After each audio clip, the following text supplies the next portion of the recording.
இப்போ வாங்க போவோமா? என்னடா போய் இன்றைக்கி நம்ம அமேசான்லேருந்து ஒரு பார்சல் வந்திருக்கு. தம்பிக்கு ரன்னிங் ஷூ வாங்கியிருக்கு. கம்பெனி வந்து ஏஷியன். அதை அன்பாக்ஸ் பண்ணி எப்படி இருக்குன்னு நம்ம இப்போ பார்ப்போம். அன்பாக்ஸ் பண்ணுவோம். அந்த பார்சல் நல்லா செக்யூராக தான் அனுப்பியிருக்காங்க. உள்ள பிராண்ட் எப்படி இருக்குன்னு பார்ப்போம். இதுக்கு முன்னாடி நானும் ஒரு ஏஷியன் ஷூ வாங்கியிருந்தேன், ரெட் கலர் 2021. அது ஒரு 2 வருஷம் கழிச்சு அதுக்கப்புறம் கேம்பஸ் போயிட்டேன். இப்போ ஃபஸ்ட் பார்சல் வந்து ரொம்ப மொக்கையாக தான் இருக்குது. ரொம்ப அடி வாங்கி இருக்குது. நான் அடி வாங்கி தான் இருக்குது. வெள்ளை கலர் தான் ஆர்டர் போட்டோம். வெள்ளை அண்ட் லைட் ஆஷ்.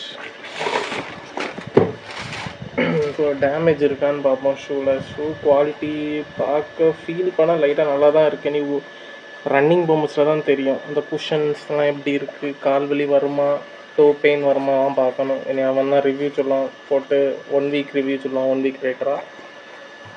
சைஸ் 8.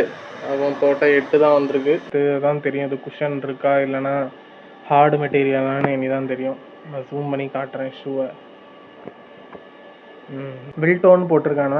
ஏஷியன்னு இதுலேயும் இந்த ஷூவில் மென்ஷன் பண்ணலை, ஆனால் பாக்ஸில் மென்ஷன் பண்ணியிருக்கிறதுக்கு மாடல் வந்து பில்டோவாக இருக்கும். லேஸு சூப்பராக இருக்குது. குஷன் ஃபீல் இருக்கா? நடந்து பாரு.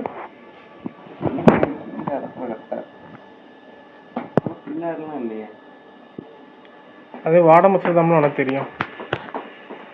அதை கட்டி அந்த பிளாக் கலர் ஷூ போட மச்சம் அந்த ஃபீல் இல்லைல்ல, அந்த பிளாக் கலர் ஷூ மாதிரி. அதில் நல்ல வயசு.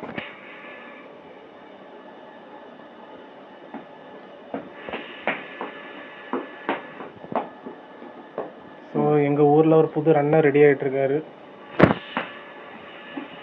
மொத்தத்தில் 5க்கு 4 கொடுக்கலாம். இனி long term review 1 week review அடுத்து போடுறேன். அதை பார்த்து 5க்கு எவ்வளோன்னு போடலாம். Tata bye bye tata.